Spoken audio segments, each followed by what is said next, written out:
aspirational hero. Move that aspirational, move that aspirational, move that aspirational, move that aspirational, move that aspirational, move that aspirational, move that aspirational goal. So the aspirational heroes need to be there. They need to be pure 100% from the beginning. They need to be at that unobtainable goal of perfection and good and hopeful and inspirational and all of that. Move that aspirational, move that aspirational, move that aspirational, move that aspirational, move that aspirational, move that aspirational, move that aspirational. Stop deconstructing heroes. Aspirational or cathartic motivational. Move that aspirational, move that aspirational, move that aspirational,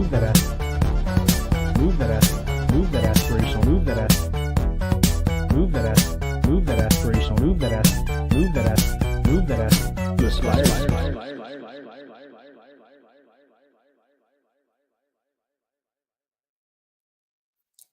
Hello everyone, I'm Professor Geek. Welcome back to the channel. Welcome to another office hours stream.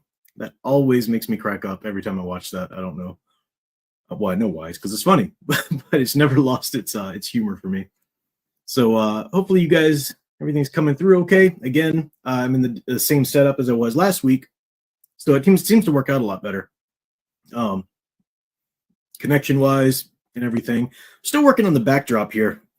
Still got a little work to do. I thought it was going to be way more focused in than it is, but I'll make this more interesting, the backdrop and everything, as we go along. But the connection's way better, and I'm cool with that. So, yeah, hopefully you guys had a good week. Hopefully you had a good Mother's Day. We had a good Mother's Day. Went over and cooked dinner or lunch with my mother. And she's really into Westerns, so we watched The Magnificent Seven. Just because that actually ties into one of the movies I'm talking about tonight. So, yeah, we'll get to that. Studio Super, thank you for the super chat right out the gate. Yes, you did my favorite intro. Need to come up with a few more intros. Well, it was all Stephen Cruz. I don't know where he left off, where he dropped off the planet, but he would send me those music mixes and I would make the videos together with it. But welcome, everybody. I think Eldridge Fan was actually here first because I set this stream up the other night. And Crystal Ashes popping in, Ghost Planet Max Inc., of course. Good to see you there. Private Eye in Retrospectiva. Guy Vart, great to see you. Studio Super, of course, just said. Elf Runner, Stephen M. Enzolo, a dear sweet sound engraver, of course. Leia Plus Size, Dr. Y Designs, great to have you. Ohas, and so many more. A Troll. Welcome to everybody. Michael Scambati, welcome.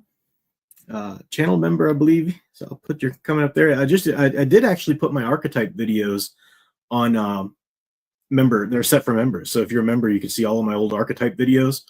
I had taken them down off of the public because I was going to do some rewriting them and releasing them in certain ways.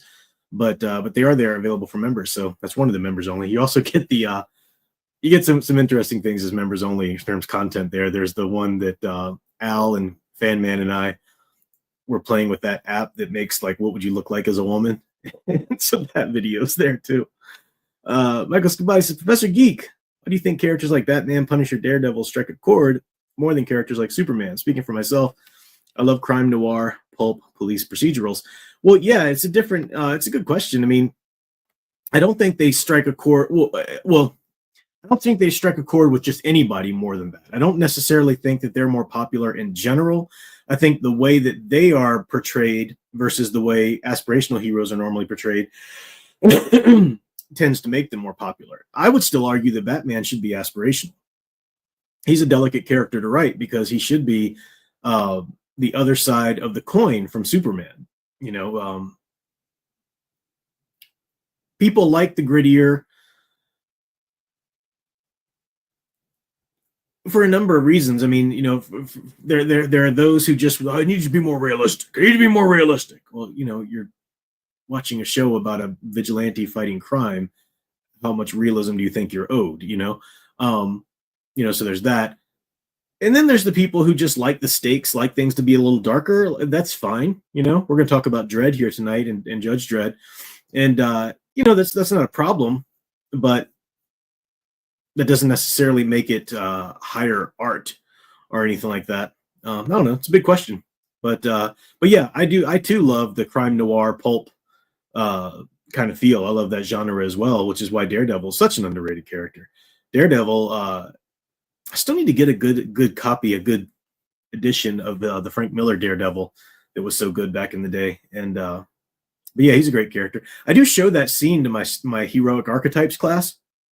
You know, the whole semester I'm going on telling them about you know, the importance of, we go through all the heroic archetypes, or at least the sub archetypes we can cover in such a short semester. Excuse me, getting over a cold. But you know, I talk a lot about obviously aspirational heroes, and we end with the Paragon, and I talk about the importance of the hero and stuff. And I tell them, I said, look, you know, it's fine if that's your taste just runs to the grittier, the darker. That's fine. I say, but at least still make sure that there's real heroism if it's a hero story. Now, if you're into like film noir, hey, I love film noir, and I don't need a stand-up guy hero in every film noir that wins in the end. Oh my goodness, no, it's film noir, completely different genre, and that's fine. But if you're watching a hero story, or if you're, you know, it's time to seek out a hero story for whatever reason, your own life or society or whatever, make sure that there's a solid heroic being performed. And the example I give is the hallway scene in Daredevil season 1, and I show it to the students, and you know, most of them have never seen it because this days, by now, that's ancient history. That's like really like old people stuff, you know, to kids these days. So but I show that and I say, look, you know, that's as dark and gritty and as realistic as you can get. And man, you feel every blow that he receives. But I say, you know, he's still performing this task because he knows that only he can do it. Only he can save that little boy. And you know, the police wouldn't get there. They'd be, you know, there's corruption in the police, whatever. They'd be tipped off. That, you know, whatever. Only he can go, wounded as he is. He's that boy's only hope, and he does it, and takes the time at the end. The best moment of that whole hallway scene in Daredevil season 1 is after he's kicked all the villains' butts, and it's been a grueling battle. I mean, he is, you know, he's given his all, and he's just barely hanging on. He's like he does the last flip kick to take the last guy out, and he's just falling down. Like you can tell he just wants to lay down and rest. But he gets up and he goes back to the door that you've seen the little boys behind. And he stops himself for a moment and he pulls up his mask because he doesn't want to scare the little boy. That is everything, because he is not there for himself. He's not there for some sense of accomplishment. He's not there for gratitude. He's there to help that little boy. And in the very end there, he doesn't want to scare him. That's everything. So, yeah, even if it's the dark gritty, I say, and you put Daredevil in your comment too there, as somebody you like, you know, I say, just make sure if it's a hero story that you actually have heroism. I just hate it when, you know, I talk so much about it that people are like, oh, so all you watch is, you know, goody two shoes. Like, no, like I said, I love film noir. We've done a bunch of film noir studies on this channel and rewatches and whatnot. But if you're going to watch a hero story, I just think that genres and, you know, I study with cultural studies. I look at in mythology, I look at the way stories affect individual psychologies and society as a whole. And I think we have different genres of stories for different reasons. I think they have different effects. And I hate it when filmmakers go in and like, ooh, I'm going to be interesting and different, so I'm going to deconstruct this genre. And, you know, there's about that much deconstruction that's useful in the world. And most of it, otherwise, is just somebody trying to look cute or interesting or whatever. And it tends to do more harm than it does good, you know? So anyway. Sorry about the cough, guys. It's just lingering from this cold. Studio Super, thank you very much for the super chat there. Said, got back from Universal. That's right. You went to Universal. He said, the Velocicaster, best ride. Your butt would be lifted from the seat multiple times. First time it happened, I thought, oh, so this is how I go. Worth it. Man, I love that feeling. Like I said, my daughter and I've talked to her before about how she's just fearless. You've never seen a child, you know, again, she's 13 now. Yeah, 13. Wow. She's almost 14. It's still trying to handle the fact she's 13. But you know, like I said, cognitively, she's you know, really a toddler in a lot of ways.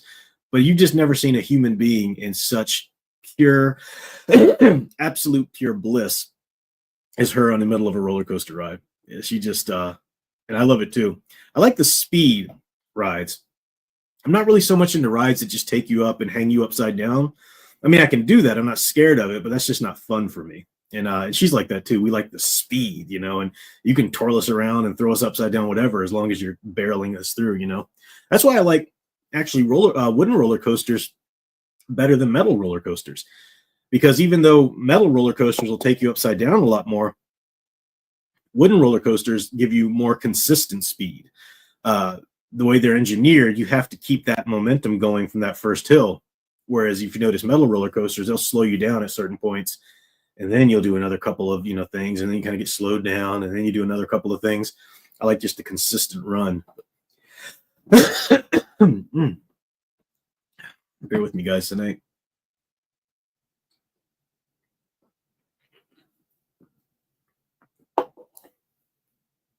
Okay. I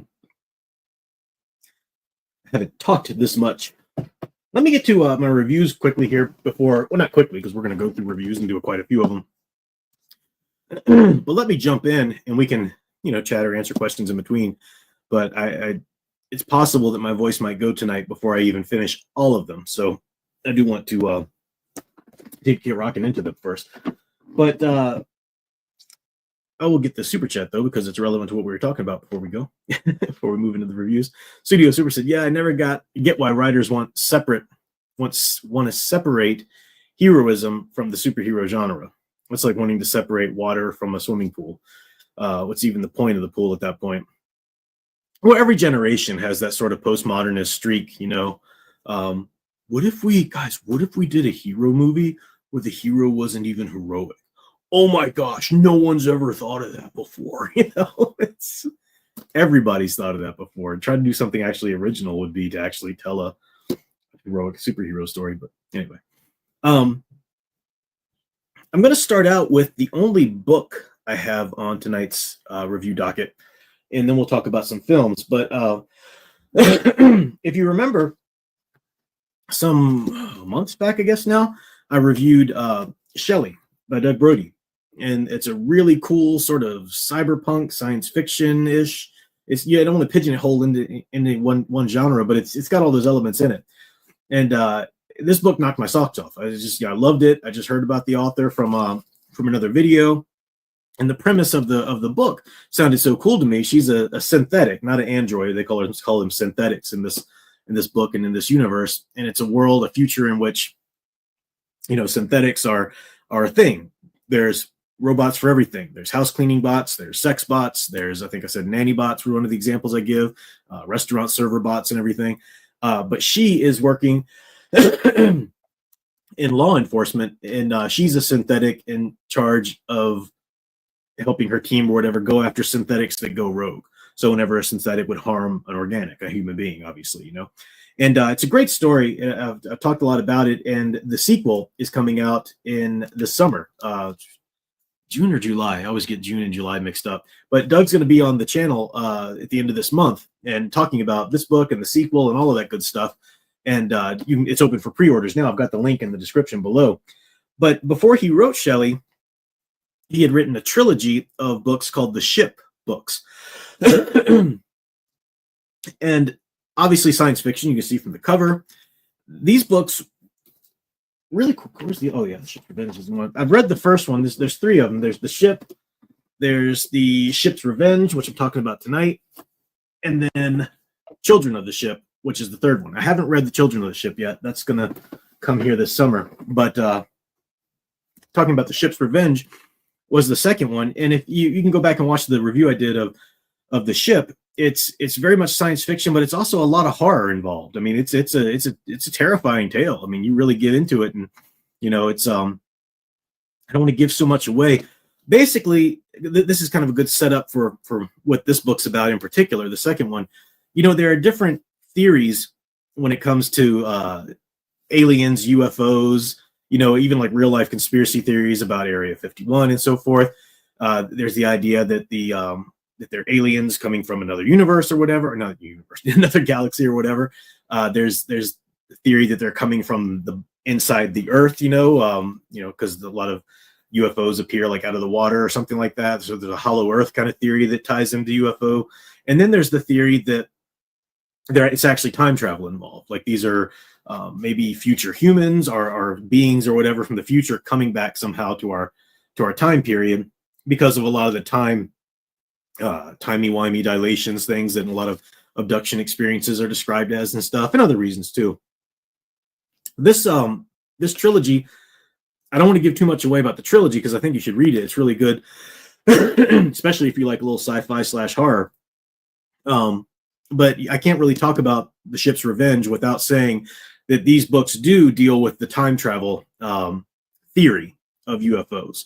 That's all I'll say. I won't go any farther into it. But that's enough to give you the setup that this book actually takes place in the 50s.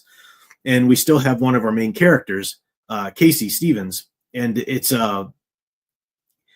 when you see how the book one ends, one of the things about this trilogy, and this is the case with this book too, that each of the stories, at least so far, the first two, they all sufficiently close a chapter on a story arc, but not in any way are all of your questions answered.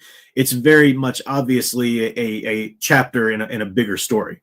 And hopefully I'll be able to say by the time I read The Children of the Ship that okay, this is a great end. It's all, but I haven't read that yet.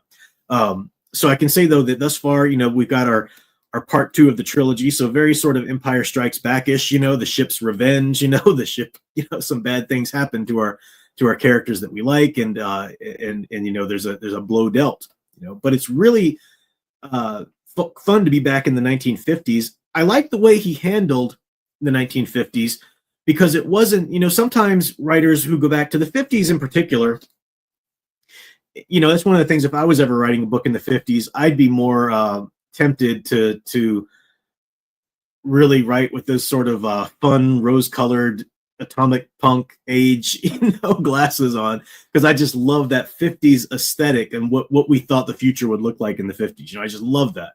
I love the 50s aesthetic or whatever. He doesn't do that, but he also doesn't do the opposite, which is like, the 50s, things were terrible. Men were all terrible to women and everybody was racist. He doesn't do that either. I wasn't alive in the 50s. But he gives what I would imagine is a pretty good, fair representation of the time period and of the people in it. Obviously, you deal with a lot of military people in it because of the nature of the story and what's going on in it. But Casey Stevens, you're invested in her character from you read the first novel. You like what she's going through. You like how she's trying to survive and the journey that she's on, trying to fight for survival, fight for, whatever she's fighting, humankind, whatever. Again, I'm not giving too much away, but in the book, and these books aren't too long too. So, I mean, if you're kind of scared, like, oh no, a trilogy, I don't know if I really want to dig into a big, huge, I mean, all of the books, I've got all 3 of them here and I'll hold them up for you. They're all generally the same size-ish there. In fact, I think the number of the first one, The Ship, is even just a little bit bigger than the other 2. So it's, it's easy. Plus they're all on Audible. And some really decent readings on Audible. It took me to be honest, I read part of the first one, I think, and then I read a chapter or 2 of this one on Audible, driving, just trying to supplement the reading in. And the narrator took me a little bit of getting used to at first. It's the same writer, at least it does the first 2. I haven't checked on the third one, but took me. Sometimes it takes you a little bit of time to get used to the cadence of somebody's voice. And but you can change the speed if you want. I hate doing that. I always like to keep the speed of the reader exactly as the reader would speak, because that's kind of a performance, right? I don't turn a song speed, notch it up just so I can hurry up and get through it. That's crazy. I want to hear the. But anyway, it is it's an Audible copy of it too, if that's what you prefer. But some interesting things about this book. There's a question I want to ask the author when he's on the channel. So again, The Ship's Revenge by Doug Brody, as you see there. It's a novel, and he uses omniscient third-person perspective narrator. Okay, so that's pretty typical with a lot of these, especially these genre novels where you've got an omniscient narrator, meaning that the narrator is not one of the characters. So we're not using first person. Then I did this, then I did that. It's a third person, unnamed narrator. And omniscient meaning that this narrator isn't just fixed and attached to one character.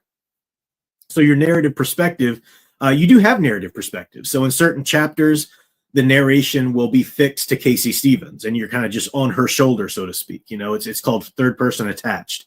But it's still omniscient in that this book travels through different narrators. And that's always fascinated me because I'm more of a short story writer. I've got a novel that I've tried for years to try and get through or whatever, but it's even that I just bounce forth between, two perspectives. But a lot of great novels, we'll pick 3, 4, like I'm rereading some of the Rogue Squadron books now. And, you got like 4 perspectives, that you'll jump into, and you need certain perspectives. You can't, as a writer, you can't back up all the way just to a detached, omniscient narration, because then it feels like you're narrating a fairy tale.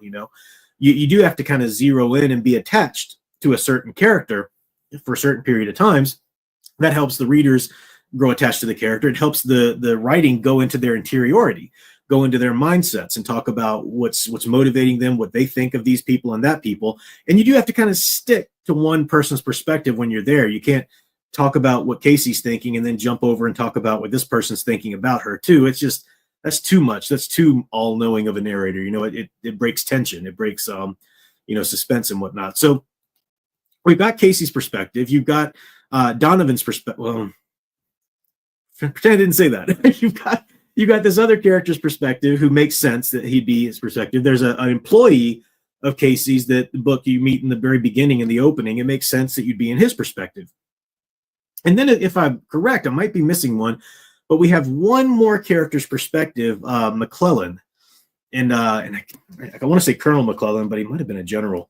But anyway, he's this general who's in the time period of the 50s there, and he's a great character. You first meet him through Casey Stevens' eyes, and you kind of think, okay, is he going to be just sort of a typical hard-ass military guy who's going to give her trouble or give her guff? But you actually get in his perspective at a point, and you come to really like, oh, this is an interesting character. He's fleshed out, and I like this and that.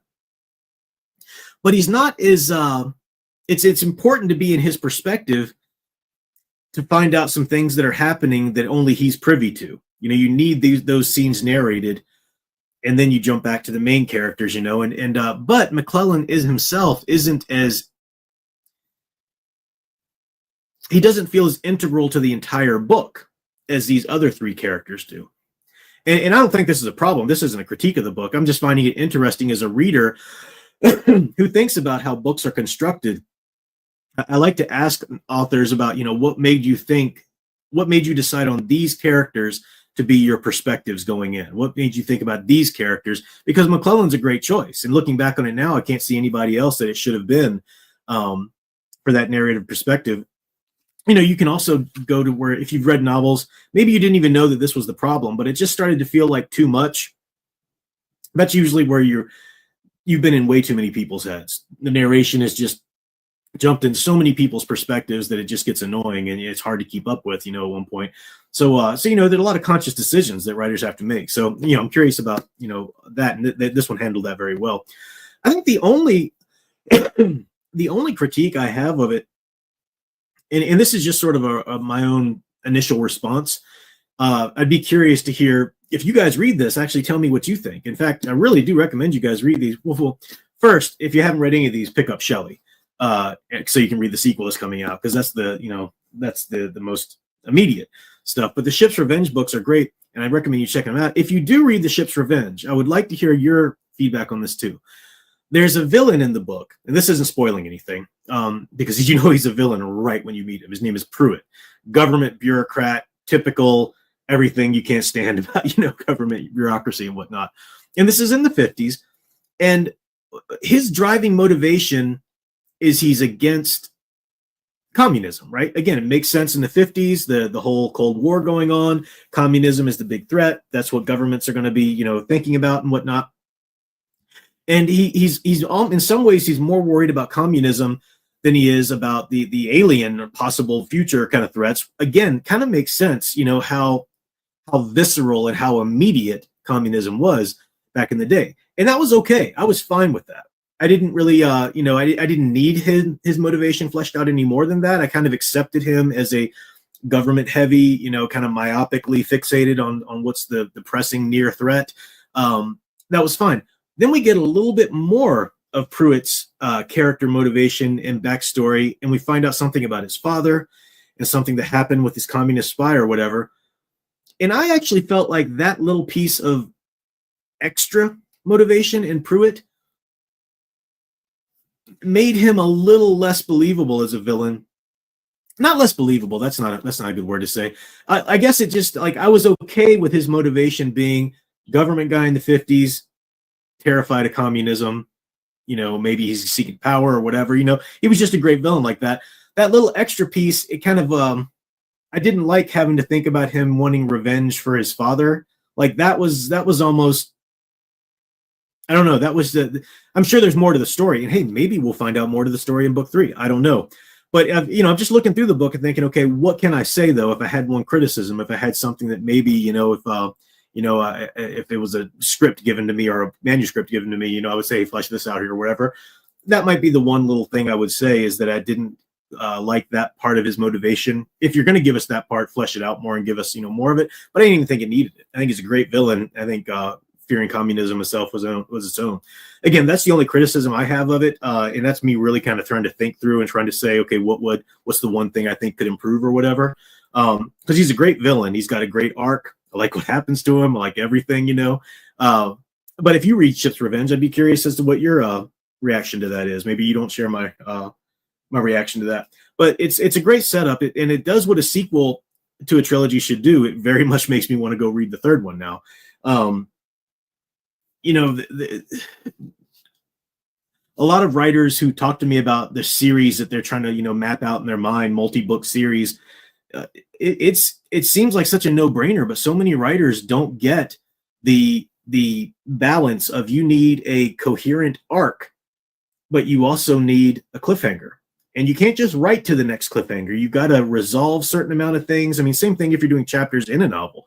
You got to resolve certain things. You got to feel like you've got a nice, good arc, but then you've got to turn that page, make the reader want to turn that page and get into the next book. So very much does the ending is like, oh crap, I was going to read this book later in the summer, but now I'm going to have to read it a little sooner.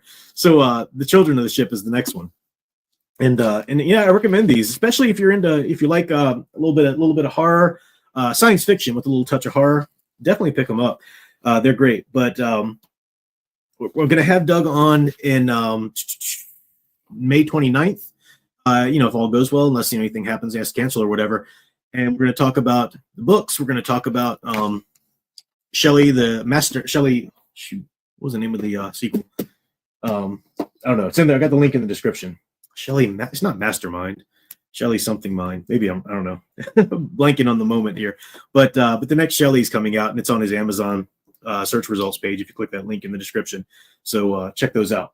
Very fun stuff. And because I talk about classic, and we're going to talk about classic movies here in a second, and I talk about classic comic reviews, but this is an example of something that Murder Mind. Thank you, Ohaz. Yeah, Shelley Murder Mind. Yeah, this is an example of something that's being written now. A new, new books that are coming out. There is new content. Even though I'm very hesitant to try out new content. Be it books, movies, comics, whatever. But there is new stuff that's being created that's really worth looking into. So I think it's important to support those as well. Even if you think maybe I'd like it, maybe I wouldn't, give it a chance. It's new content that's really well written, really well crafted. So I recommend those. All right, my dear Sound Engraver with a super chat said multiple character perspectives help with things like mystery, tension, and knowledge gaps. Don't overdo it, of course. And then you say, "I'm looking at you, Dan Simmons." Yeah. I didn't. I don't know I don't think too many narrative perspectives were a problem for me because I liked his Children of Summer, Dan Simmons' Children of Summer. I really hated his sequel to it. I thought he was just going everywhere, and it just that had its own problems. So yeah. Well, I think you're talking about Hyperion, which I have not read. I don't think I'd be interested in. All right, let me make sure that there was no other super chats. Yeah, I got those. Okay. My throat. Lubricate things here.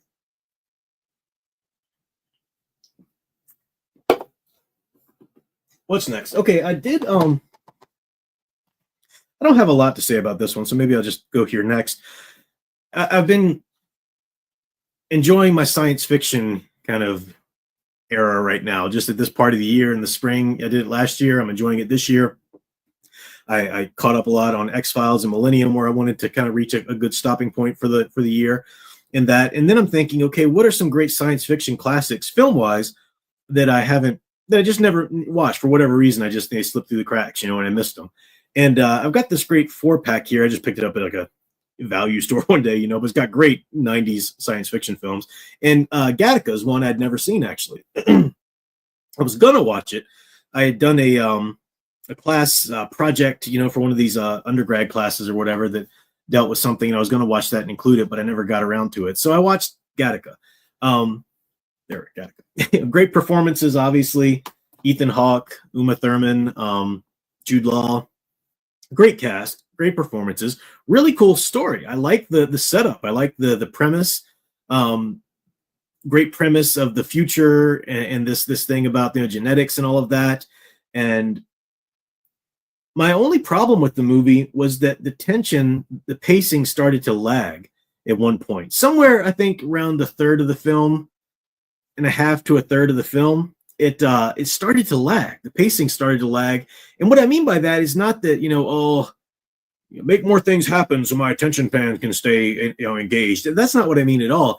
I mean, from a story structure perspective, when you've got, this thread of tension in the movie, and it's really the only thread of tension in the movie is he going to get found out?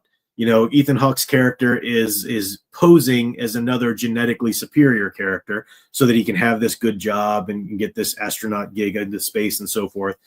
And, it's a future where if your genetics aren't, top notch, if it looks like, oh, you should have had a heart condition at such and such age, then you don't get good jobs. They're not going to invest in you and so forth and whatnot. So there's that tension. He's posing as this other character. It's really well done. It's really well set up. But that's kind of the only. Now, there are some little spikes of tension that pop off of that, like his relationship with this Uma Thurman character. Is she going to find out? There's a murder investigation going on, which kind of puts him. He didn't do it, but it kind of puts him under the microscope a little bit, and maybe gets him closer to being found out as a fraud. But that's the central tension, just that. And somewhere from half of the film to a third of the film, it starts to wear out. You're like, okay, look, I get it. Just tell me, does he get caught or not? Come on, let's move things along a little bit. So I did feel like that a little bit. Now, I like the ending. I really love how it resolved. The ending got there. Alan Arkin's also another amazing actor, who does a great job in it.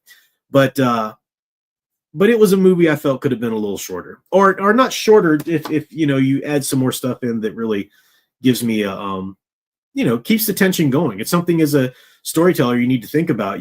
Tension's everything.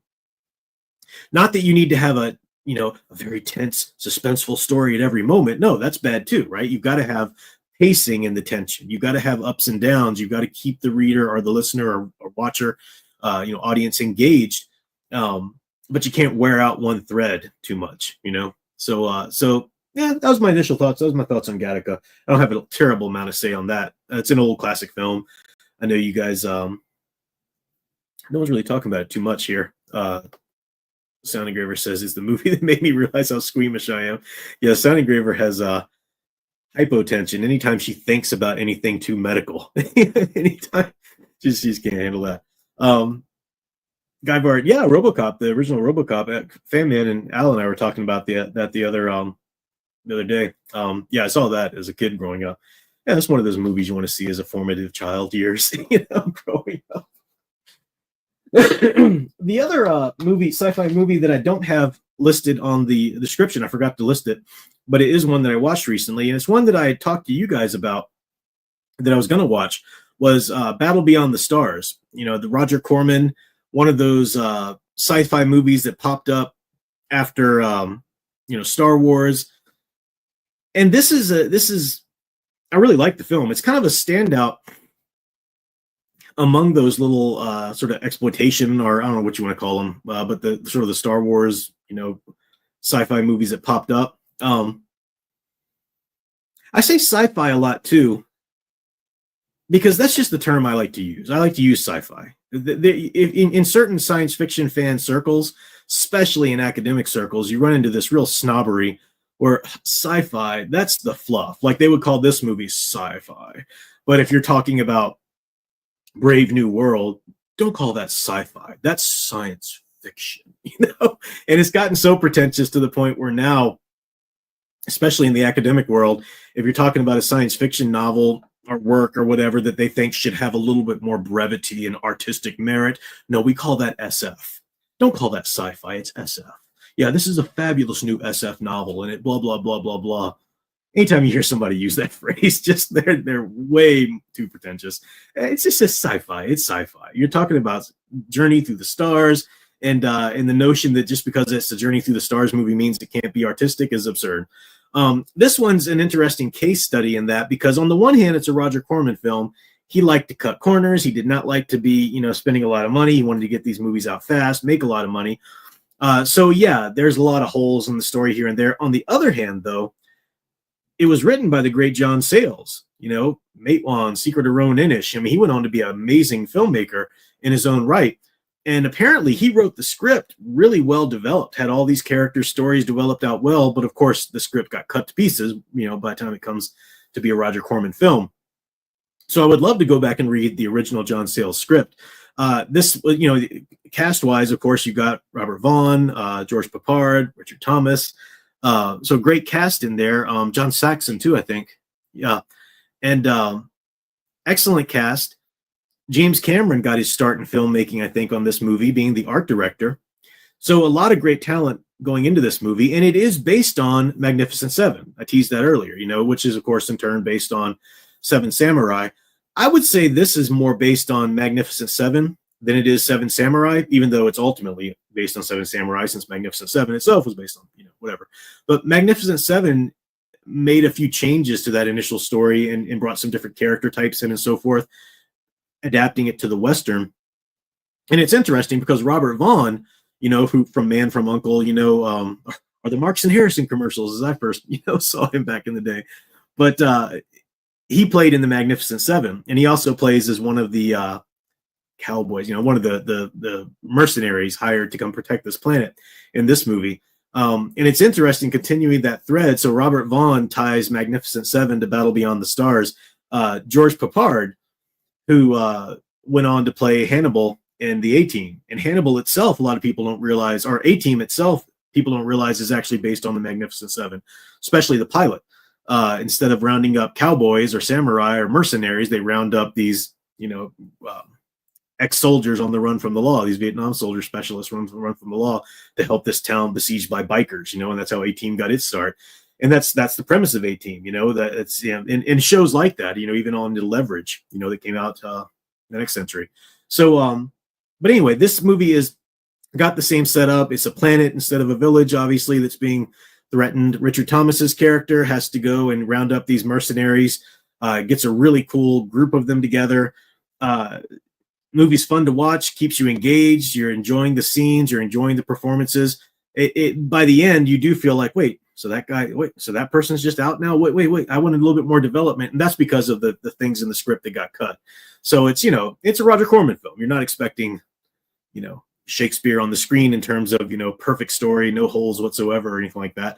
But it's fun. It does what the film is promising. All the film pretends to be is a good sci-fi flick, and it does that very well. I've got a nice steelbook copy here, which is pretty sweet. And I know everybody sees Richard Thomas and thinks John Boy, but every time I saw the Waltons on the TV growing up, that was my cue to change the channel, because it was just so epically boring. Even though I grew up in Walton country, like what's his name, Earl Hamner, the guy who wrote the books on which the Walton series or whatever is based or whatever.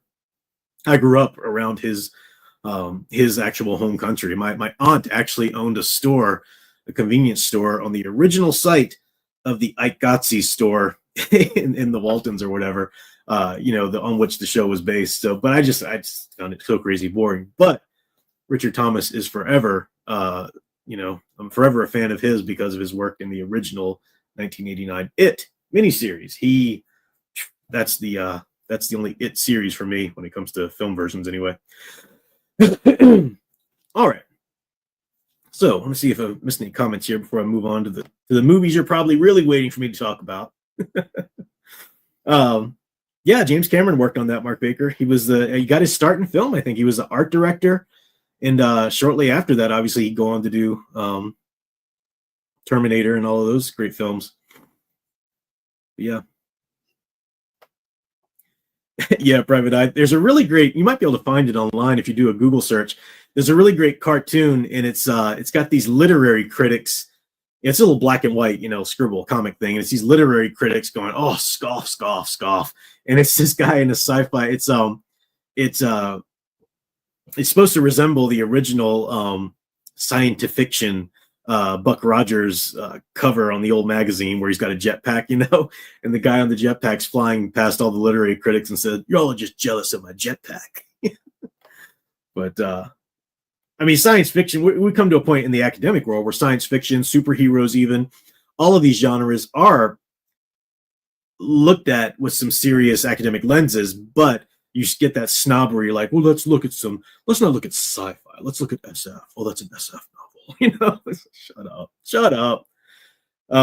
Yeah, Dr. Y, Rebel Moon is the same thing as Battle Beyond the Stars, but it fails epically. We could do a whole stream on that at some point. At some point I will, because Rebel Moon tries to do the whole Magnificent Seven, setup too. Let's gather together our seven challengers or whatever. And it fails. It fails if you do this. But this is the I don't know what you want to call the archetype, the league, the group, the gathering. And it's been popular ever since, Jason and the Argonauts, mythologically speaking, or our author, King Arthur and his Knights of the Round Table, when you get a good group, a good super team, so to speak. But if you're going to tell a story about the entire team, yeah, a lot of things need to be taken into context.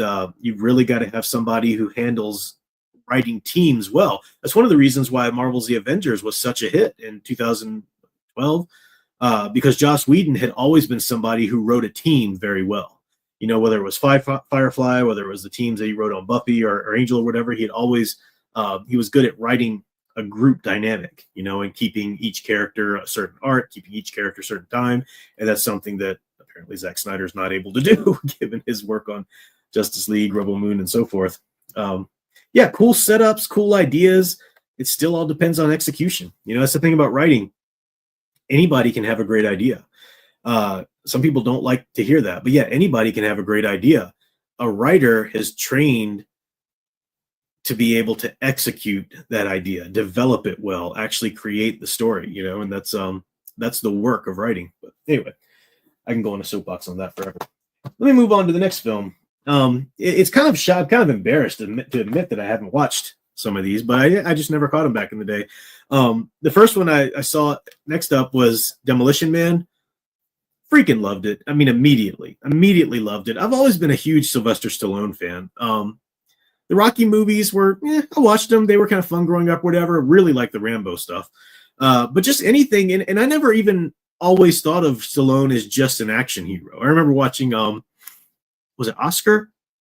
I think that was one of the movies he did, but he's done other kind of movies, or he's brought levity to these certain adventure films that he's done. And I just always liked Stallone. I've always been a fan of his work and his movies, but I never caught Demolition Man for whatever reason. I don't know why. It was right on my alley with Rob Schneider in it, because that was my era of watching Saturday Night Live back in the day, with Schneider, Mike Myers, Dana Carvey, Kevin Nealon, all of those. So, but yeah, so I don't know why I never saw it. I just never did, but loved the movie. It's not really based on any one book or anything. Apparently there's a short story that is somewhat similar. I never looked into that. Of course, it's got references to other great science fiction. Sandra Bullock's character is named Huxley, for the Brave New World reference there. But it's a great concept. If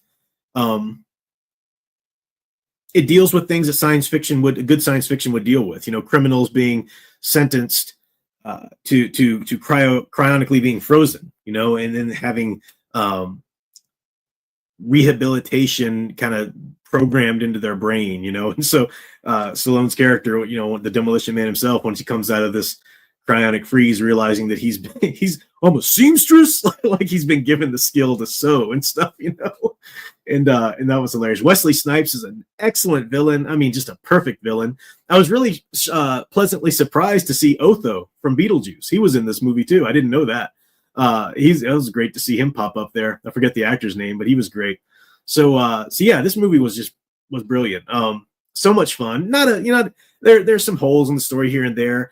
I had to look up at one point, it's an example of how scripts can get cut up at some point, and that's fine. You need to translate from page to screen, and sometimes more adaptation is needed, you know, when the actual making of the film. That's understandable, but you can't leave out major story points. So like at one point, he comes out of the freeze and he wants to know what happened to his daughter.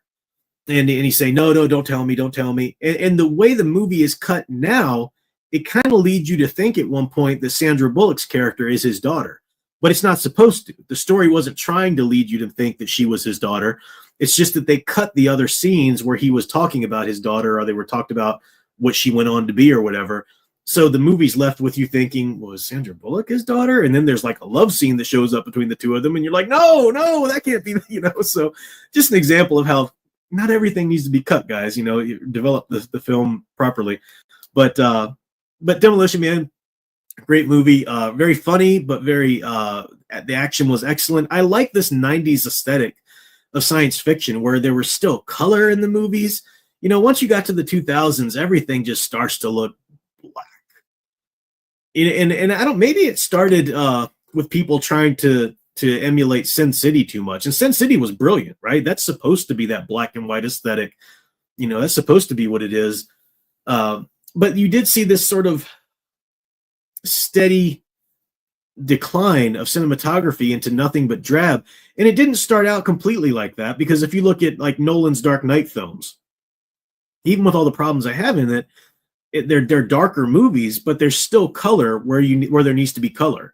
You know, they're still dark for my taste visually, but you know, just cinematographically, whatever. But that's where it starts, and then you eventually get to the point where, you know, like the Snyder films are just nothing but washed out. Then you get to the point where the Matt Reeves Batman film, and it's like, can we turn up the contrast a little bit, because I'm having trouble even seeing what's going on on the screen right now. You know, you didn't have that in the great 90s sci-fi movies. So I really like Demolition Man. Great film, great story, very fun. You know, at the ending, it's a great scene. In the ending is like, you get a little dirty, you get a lot cleaned up, and somewhere meet in the middle, you know. And maybe it's a little too tied up in a neat little bow there in the end, but you can see how the story would progress, and they would carry out, you know, the society from that point on or whatever. But could have used more, you know, would have been great. Maybe continue it in some comics or something like that. That'd have been fun to keep the story going. Now, let me get, before I wrap up, I will talk about Judge Dredd, because I think that's what you guys are interested in when it comes to the movie portion of it.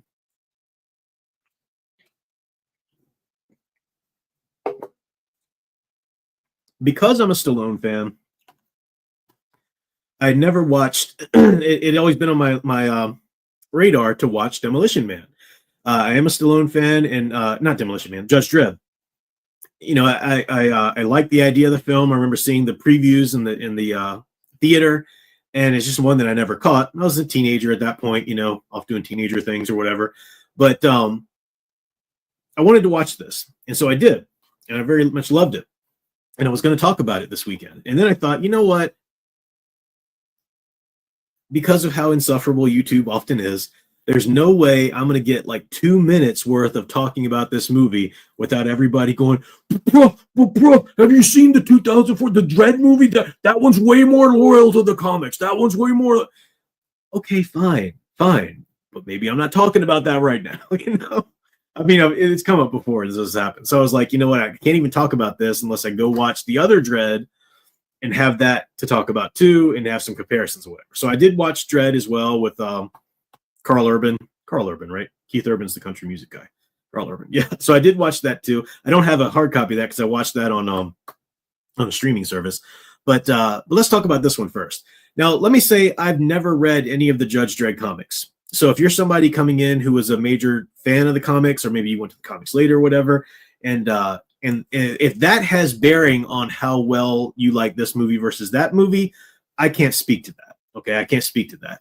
I get it. I know some movies are more loyal to certain franchises than others. Kind of like Hellboy. I'm not a huge Hellboy comics guy, but I dearly love that first Guillermo del Toro movie. It's my favorite Hellboy incarnation ever, because I love the movie. I love the choices that were made and the story that was told and the character that was developed in that movie.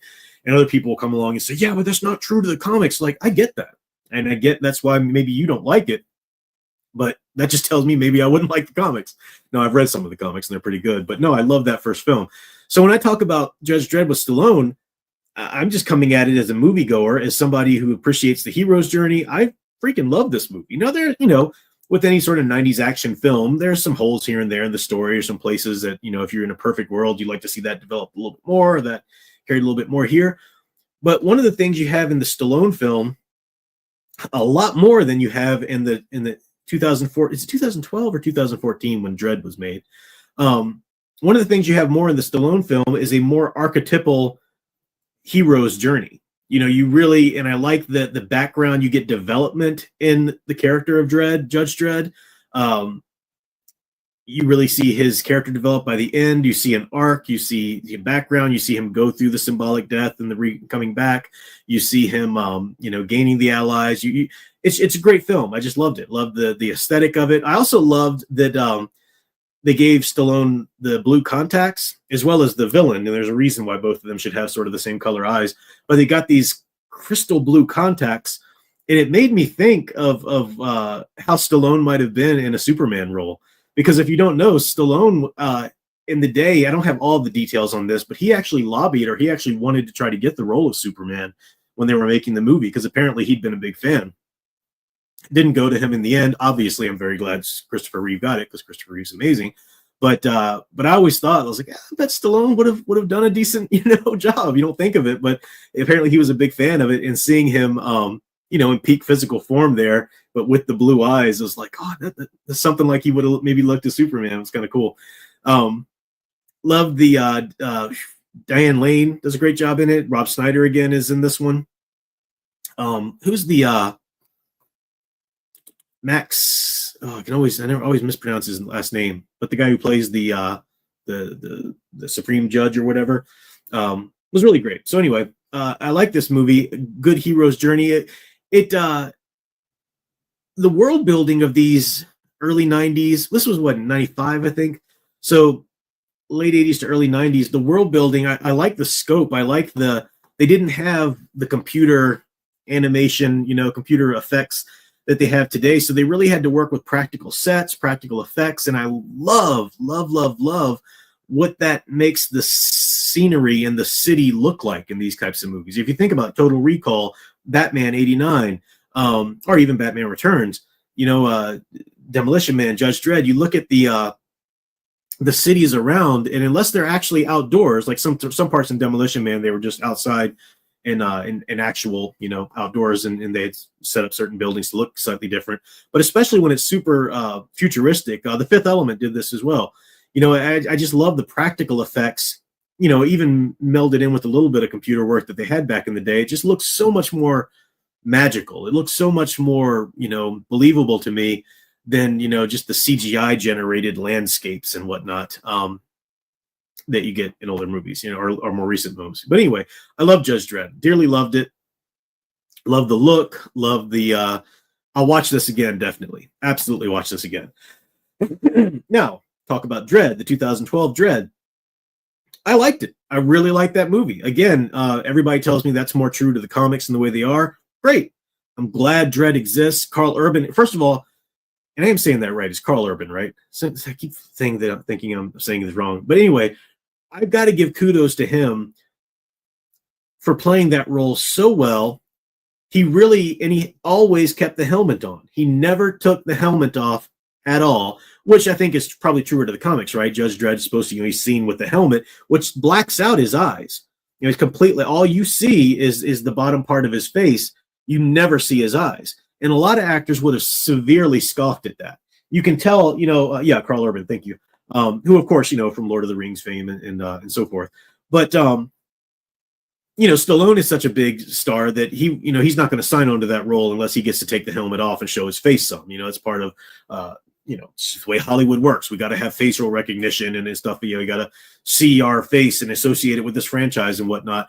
And for Carl Urban to sign on and agree to do that whole film without ever taking his helmet off, I always respect actors who don't bitch and moan about makeup or masks when it comes to franchise roles.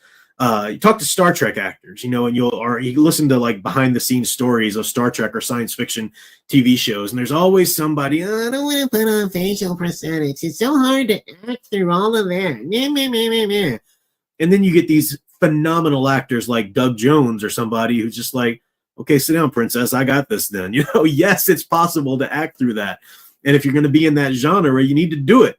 And so I really respect Carl Urban for just signing on and never taking that helmet off. And he acted brilliantly. I mean, he really worked his facial muscles. You could tell on the bottom side of that face there.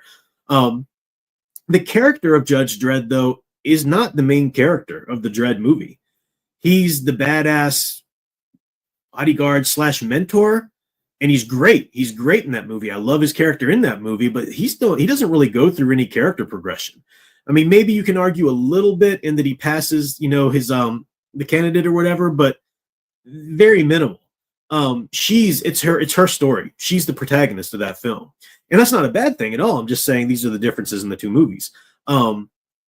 She's the protagonist. She's the one going through a journey, going through, he's just like another day at work, as far as from his reactions. It's amazing. He does great heroics and stuff. But again, it's you don't even see by the end of it. He's still the same judge that would have thrown the homeless guy in the isopod for sitting there begging for money. He's not anybody.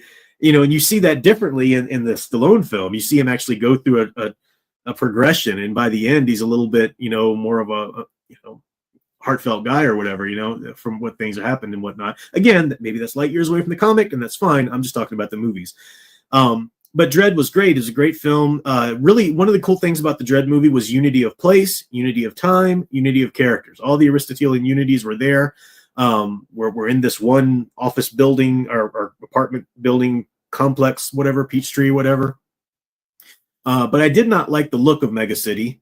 It wasn't a fun place to be, which maybe it's not supposed to be. I get it. We're talking post-apocalyptic or whatever world somewhat, and it's a crowded, awful place with crime everywhere. I get it. But it was still a funner visual to see in the 95 film than it was in the 2012. But really cool stakes, the tension. The Dredd movie, man, it keeps you on the edge of the seat in a very good way. Like you're absolutely loving every moment, and you want to see what happens next. And it's very, very. I didn't even plan on watching the whole movie in one night because I had my daughter, and I was like, well, maybe I'll get in part of it this night, part of it the next night. But once I started it, I was like, nope, I'm watching the whole thing. I can't not turn away from it. So it was really good storytelling. But again, he's not the main character of the Dredd movie. It's her movie. I forget her name, but the cadet that's on assessment, and she did really great. I forget the actress's name, but she was a great job in that as well. It also hints at a greater world that is not even remotely fleshed out in the movie. I know it's fleshed out in the comics, which means I'll probably take a look at the comics at some point. But that, okay, we're in a futuristic world, the next century, whatever. At least North America, the planet, the world, country's been dried out to a crisp desert. So you just got these couple mega cities or whatever. Okay, but then also there are mutants. Mutants are also a thing, except that. And we're like, okay, are you going to explain that? How are there mutants? What's going on with that? And it's just like, forget about it. Just that's another thing we're going to talk about in it. And we're just keeping it rolling, And so again, I think that's because of the big, huge world building of the comics and the movie trying to break off a little piece of that to tell a decent story, which it did very well. But if you're just judging it as a film, there are a couple things that maybe the world building could have fleshed out a touch more here and there. But anyway, that's those are my thoughts on the Judge Dredd movies. I liked them both. I'll definitely watch the Stallone movie again before I'd ever watch the Dredd movie again. But I've got fond memories of the Dredd movie. It was done well, great acting. Who was the guy too? I don't know his name, but the criminal that they subdue at first, which gets them in trouble. He was in blanking on so many names. What's the football movie with Denzel Washington? That's the first place I saw this guy act in. But he's been in a number of good. He was in Ant-Man. He was Ant-Man, the stepfather's partner. He was in that as well. So I've seen him in a number of different things. He's a great actor too. But anyway. All right. Yep, that's all I've got here, I think. All the reviews I got, all of the stuff for tonight. My voice is going, so I'm going to kind of put a pin in it there. But I definitely recommend, if you haven't seen any of those movies, check them out. They're all fun. Gattaca's this, like I said, it's an interesting premise. It's a classic, but it was the least enjoying thing I had tonight, because of the tension, the pacing issue a little bit. But great, amazing, actor performances in that. But yeah, if you missed any of those movies like I had, check them out. I'm going to do some more sci-fi before I jump over into westerns for June. I think I'll be moving into western in terms of the movies I watch anyway. I'm definitely going to read Shelley Murder Mind as soon as that comes out. Got my copy. I need to get the pre-order. I thought I already pre-ordered it, but I got to pre-order because you can pre-order these, and pre-ordering really helps, guys. New authors, any new author that you are trying to support, somebody that you like their work, pre-ordering helps, especially authors who don't have the, this isn't back in the day when you got the huge weight of Simon and Schuster behind you, or publishing companies or whatever. Because pre-orders go and they count as sales of that first day's sales. And the first day's sales helps that book rate and rankings and stuff like that. So pre-orders really do help the authors of books of authors that you want to support. So do check out the pre-orders. Again, the link for Doug Brody's books are in the description below. You can pre-order Shelley Murder Mind, and I'll be reading that when it comes out. But movie-wise, I think I'll skip to some westerns for a bit. Maybe pepper in some science fiction still, though. But of course, coming up in the fall, I'll be doing a deep dive into the monster archetypes again, like we did last year. I had a blast doing that last year, and you guys seem to enjoy it too. So we'll do a lot more of that. I'll keep evolving the backdrop here in the new place, but I do like the new setup. I do like the new connection. No glitches. That's going great. So yeah, hopefully you guys have had a good one. I hope you have a good week. And until next time, keep enjoying and digging deeper into the true blue hero stories you love. Thanks for watching.